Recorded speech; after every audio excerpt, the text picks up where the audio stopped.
Hi, everybody. Welcome to another great session here at Unity for Humanity Summit.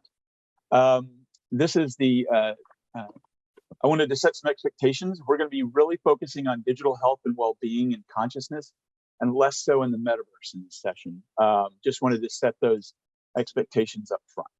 So one of the things that we've got today are, not one of the things, the people that we've got today are really amazing creators in this space and have done some really amazing work. And I really want to introduce them super briefly and then let them go a little bit deeper into the work they're handling. So first up, we have Cleo Barnett, who is the co-creative director at Amplifier Studios. Then we have Ines Syed, who is now a software engineer at Zpryme. Lindsay Watson of Augment Therapy, and Gabriel Torres from House of Dust, who you might have just come from their session. So I'm going to start with Cleo and ask you to just give a little bit deeper introduction to yourself and the work you're dealing with. Hi, everybody. Thanks so much for having us today. My name is Cleo Barnett, and I'm currently an independent curator. I'm a visual artist, and I'm also the co-creative director at Amplifier. And we are a nonprofit art lab that builds large-scale media experiments to amplify social movements. So a huge part of our work is reaching hundreds of millions of people with our campaigns and bringing artwork out into public spaces to really shift consciousness. So since I was 18, I've had my own career building large-scale public art campaigns. So it's been a huge part of my work over the last decade. That's awesome. Ines, how about you? Hi, everyone. My name is Ines, and I'm currently an XR developer at the Frolic Zpryme. My role right now is mainly focused on developing VR applications that encourages the use of sustainable energy. But for the past 2 years, I've been part of the University of Florida, specifically the Digital Worlds Institute, where I focus on developing virtual reality applications and AR applications that directly impact the student body. So one of the biggest projects I worked on is called COVID Reflections, which is a public art display that we developed during the pandemic to encourage students to take the COVID-19 vaccine. And I'm excited to be part of this panel. Brilliant, thank you. Lindsay, how about you? Hi, Mark. Thank you for having me today. Hello, everyone. I'm Lindsay Watson. I'm the co-founder and CEO of Augment Therapy. What we do is we build immersive technology to improve the experience and delivery of physical and occupational therapy.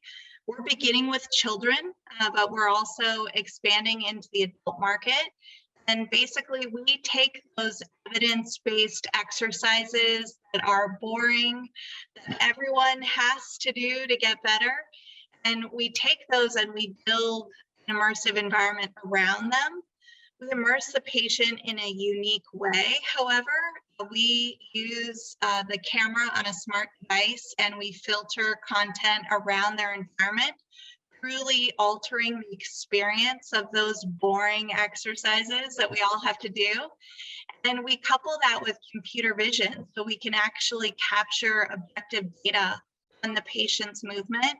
Therapists like myself, because I'm a physical therapist of over 20 years, therapists like myself, we never know what our patients are doing outside of that time that they're in the clinic with us.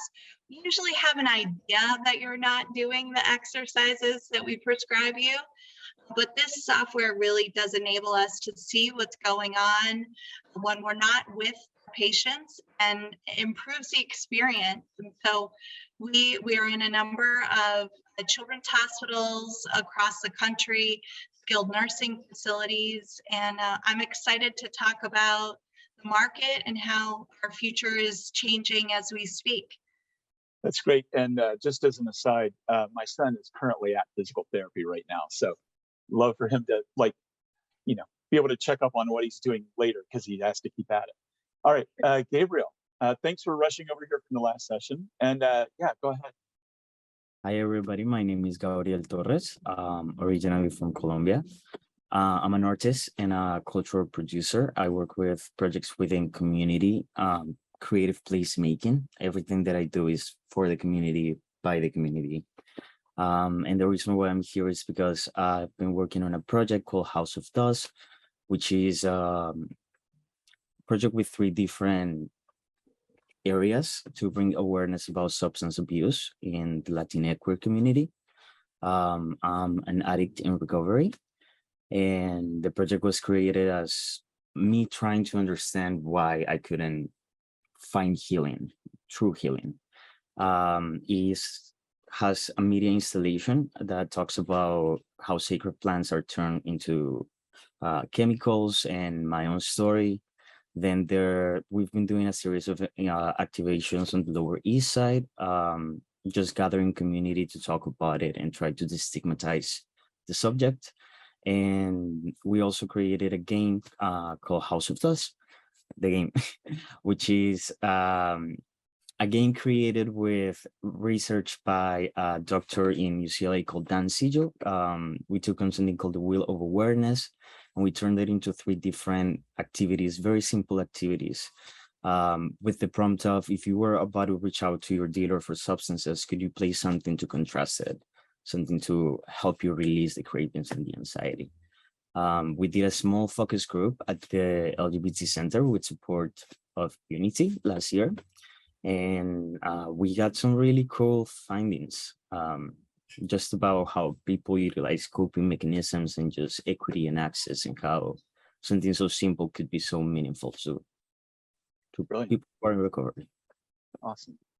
So if I didn't say it before, thank you all for being here and taking the time to share what you've learned and the choices that you've made with the people watching today. So I wanted to come back to you, Cleo, and ask a couple questions. First, love the work, everything from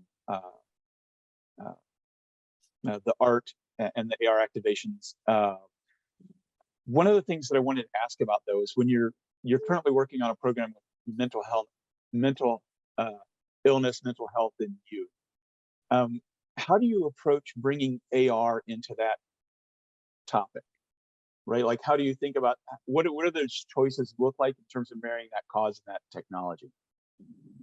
Yeah, well, thank you for that thoughtful question. I think to answer it, just wanting to go back to what we do in general, which is working with incredible movement leaders across many different issue areas. So maybe it's immigration reform or LGBTQ justice, and then finding ways to make a really beautiful artwork that draws people in and then invites them to learn more about this topic. And so that's the foundation of our work. And now, you know, where we're at now within what's happened with the pandemic over the last few years and seeing the rise in the mental health crisis in classrooms.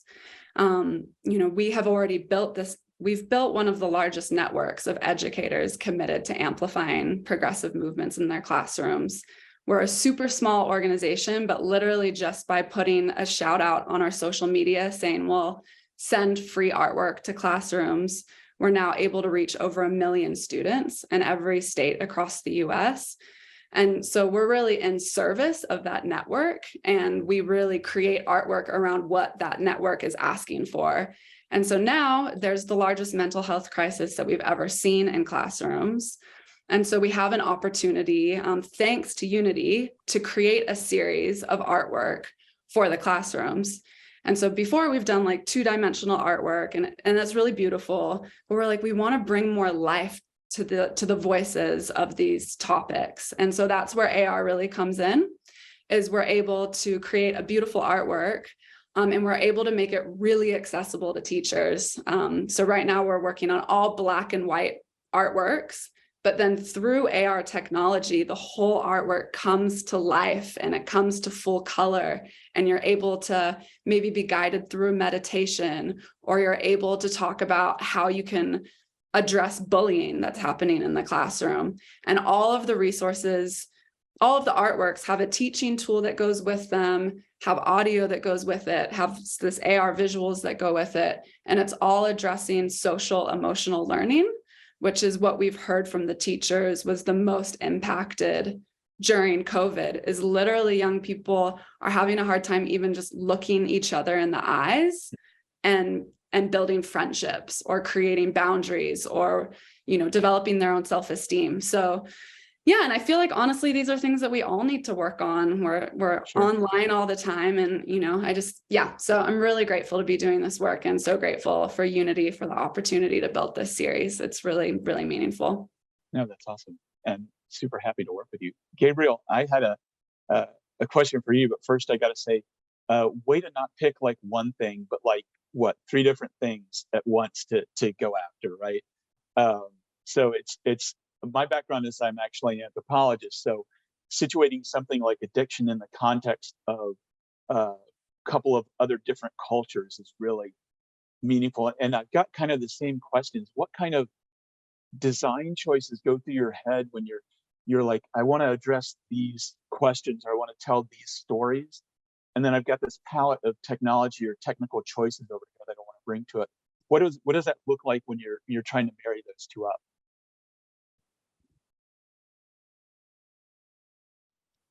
I'm about to give you an answer that's gonna sound really funny. I am a Pisces. And I say I am a Pisces because I just go with the flow. And I truly mean it. I think that when you're working within community for community and when you're thinking about community work, you need to remove yourself and your vision. And you truly have to just come with a set of tools and decide whether you want to be of service. And through the service, you can find out what something can be. I had a question. The question was whether I could find a safe space for me to talk about my struggling with substances and whether I could have a tool that could help me when I wanted to reach out for the substances and I didn't really want to. So with those questions, a set of so many inquiries opened up and then it just turned into what it is so far. Brilliant. No, from an anthropology standpoint, it's a very ethnographic way to approach it, right? Is to be the almost invisible observer till you understand the context that you're actually operating in. But I would say I do not remove myself because if I remove myself from the the conversation, it's more, I think it's like an active decision of having to always take a step outside and surrendering your ideas to allow whatever is happening to happen. Right. Because otherwise it wouldn't happen. Yeah. Yeah. No.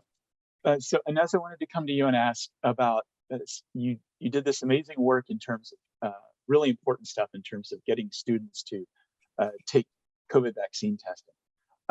And now you're working on creating experiences around sustainable energy. Are you coming at this largely do you start from a technical standpoint or the cause that you're interested in, or how do you come at this main? Do you have a palette of technologies available to you, AR, XR, VR, and then you work on something like COVID or you work on sustainable energy? What's the draw for you, or how do you approach that? So for me, I feel like the main thing that keeps me motivated is having something that I truly care about. So if I see something happening in my community and I care about it, then it doesn't matter what tool I use to develop for it, whether it's VR or AR or any other technology. I would choose whatever tool works for it. But for me, I'm mainly interested. I'm really originally an artist and then a software engineer. So my favorite thing is to combine both of them. So use art and technology. So to encourage people to do something. Brilliant.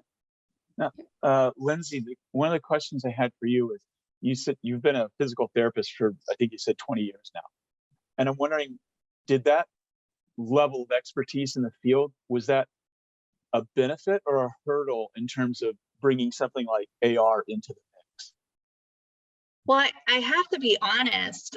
Initially, I viewed that that I am a clinician first as a real drawback.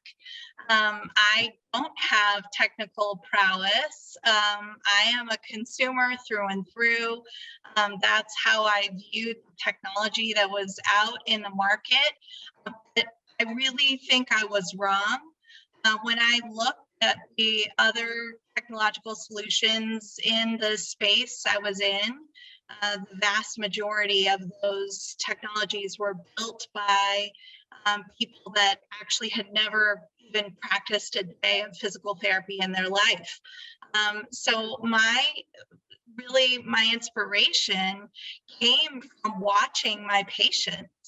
And really, physical therapists in particular have to be masters of motivation, because the medium that we're working in is exercise in the midst of pain and physical dysfunction, which nobody wants to exercise at those times.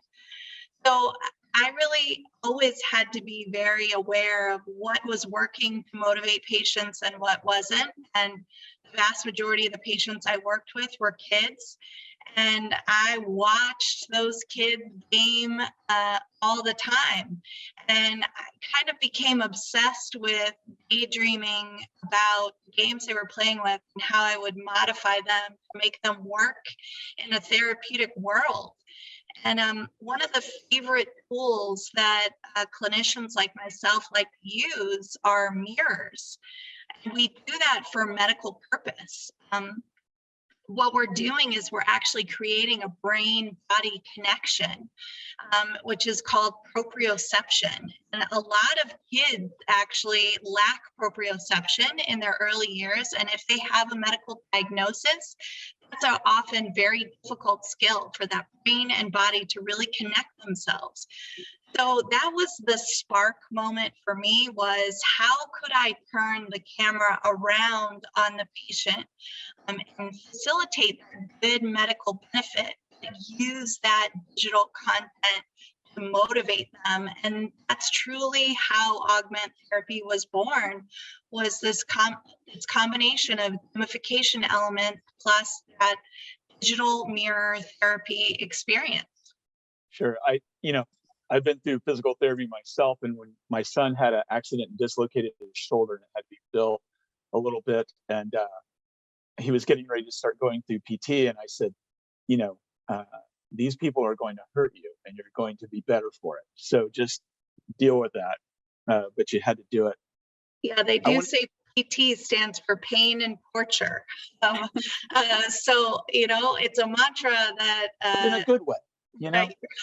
Yeah. Yeah, but we're really trying to change that, and we're starting with kids, but we're doing it with adults as well, and I think adults like to game just as much as kids do. Yeah, definitely. Cleo, I wanted to come back and kind of go around again and ask about what have been, so two-sided question here. What's been you said you're reaching like 1 million students now with the artwork. How's that reception been? What kind of feedback are you getting?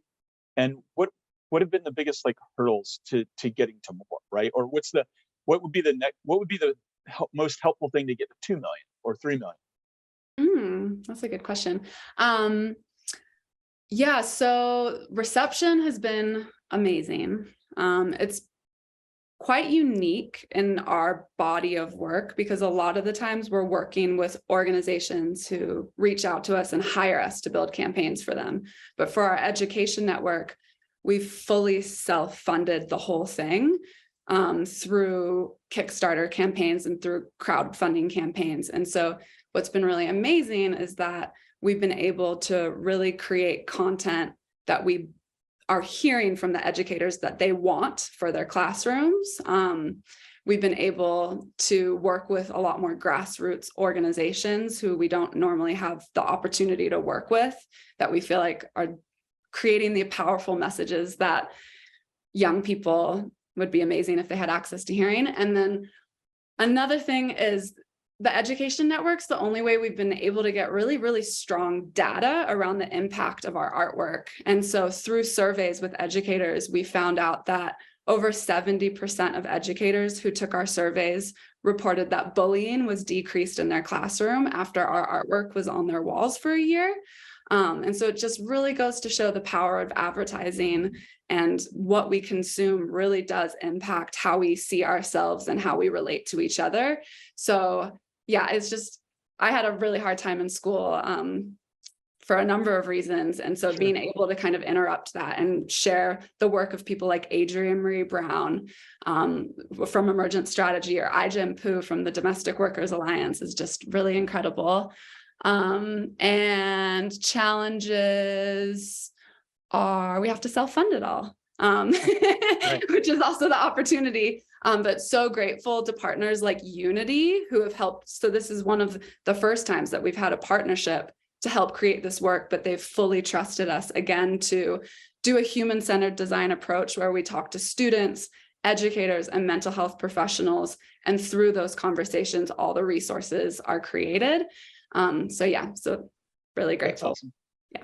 Gabriel, similar kind of question is, because your work is in it's community-centered, it's placemaking, but you're touching on so many different cultures at once. Have there been varying degrees of reception, or is it all, positively aligned, or are there challenges in lining up those different cultures?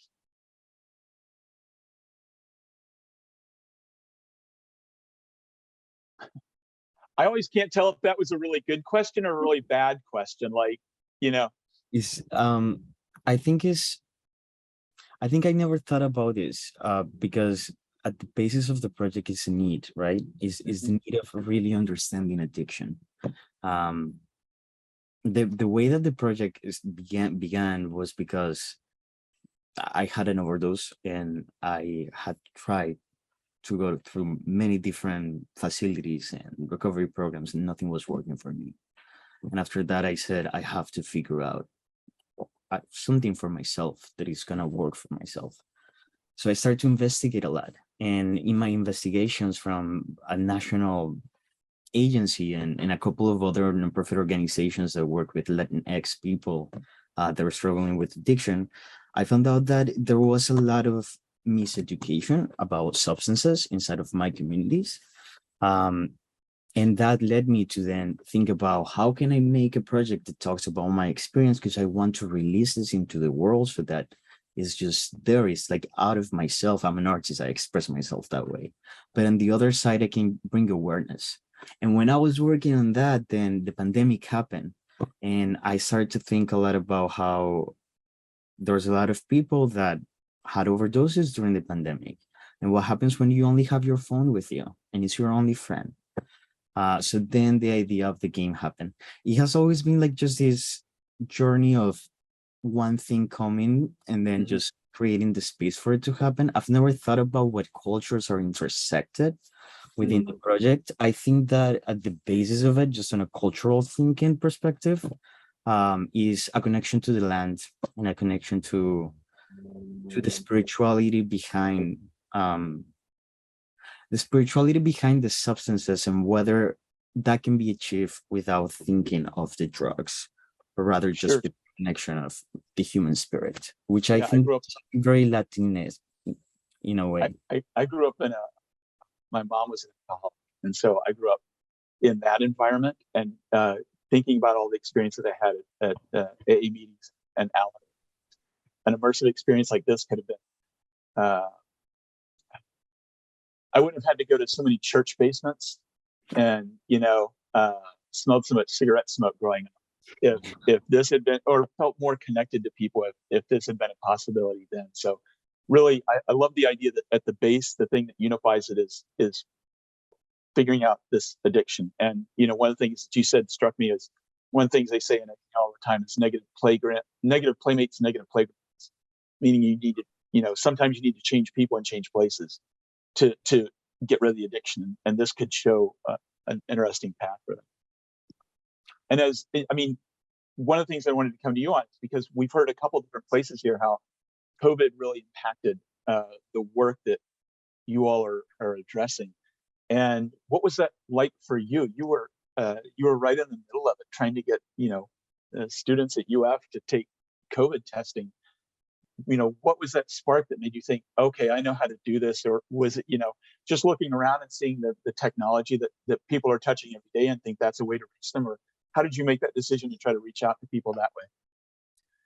Yeah, so being in Florida and seeing how in Florida we didn't have a very high vaccine rate, so I was pretty much forced to stay home because I couldn't go outside. Since a lot of people were not vaccinated. So I wanted to do something about that. And the College of the Arts had a proposal open to ask artists and engineers if they can submit ideas. And how I got this idea actually is in a museum once, I saw an experience where you stand in front of a camera and then they show you your body weight in water. And then when you move, the water copies your movement. And that's how I saw it. And at that time, I had no idea how to make it. I just saw it and I thought it was amazing.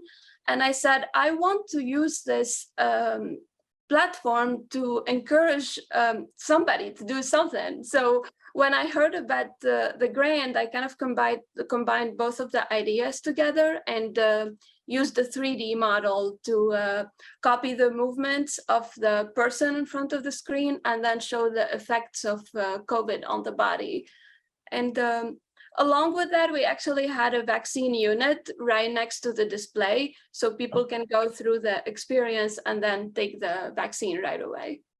That's brilliant. That's so well done. And like personalizing the impact of, I'll say that I've made it almost 3 years without getting COVID. Got it 2 weeks ago, and it was a definite experience in terms of all of a sudden I felt like I was on the other side. Like I'd been watching all these people get it and suffer from it for almost 3 years. Then all of a sudden I saw the test results came back, and it's amazing just that shift when it becomes personal for someone, right? When it becomes you in the picture. So I think that's really powerful. Well, look, we've got a couple minutes left, and I just wanted to, I'll start with you, Lindsay, go back around, give you all a chance to give us a sneak peek or what's coming up or what's the next important beat for you. Kind of, we don't have much left in 2022, but in 2023, maybe. For us, we're just looking to expand into more hospitals for pediatrics and adults, into more long-term care facilities. We likely will create and cultivate a wellness solution that's for all people in time. But our real mission is to do some real good in the world and some impact using gaming and change that often negative viewpoint of these therapies that are so vital for people as well. That's awesome. Cleo, how about you?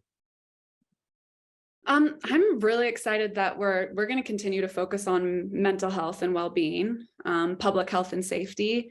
And I'm excited that we're going to continue to push what we do in the physical space. Like I'd really love to see us move more into like immersive environments and sculptural work. And then we're also going to be pushing within the digital space. It would be incredible to collaborate with gamers and create games. We're building a metaverse world right now, and we'll continue to do AR work. And yeah, you can learn more about our work at amplifier.org. And if you're an artist or a creator, we are always looking for more collaborators. So please do be in touch. My email is just cleo@amplifier.org. That's great. Gabriel, how about you? What's coming next? Yes, we are looking to find an academic partner and university so that we can do more research with the game. The idea is to develop the prototype until we may be able to get it into clinical trials and turn it into an FDA-approved game to help people struggling with substances. That's where we're at. That would be awesome. Ines, how about you? Yeah, so my team members, actually, Austin Stanbury and Erica Delhagen, we're both going to Japan. All of us are going to Japan in 2 weeks to show our project there at a conference. And we're about to have a paper published on it called COVID Reflections. It's going to be part of ACEM, so check it out. Brilliant. Well, again, thank you all so much for the time and your efforts that you've done so far. Really appreciate it. for everybody watching, if you want to continue these conversations, I'd encourage you to join our Discord. And if you are a creator and you're working on a project like these incredible people have, please don't hesitate to apply for our grant that's open now, the Unity for Humanity grant. So again, I think we're at time, but thank you all so much for your time and the work that you're doing. Really appreciate it. Thank you all. Bye, everyone. Thank you.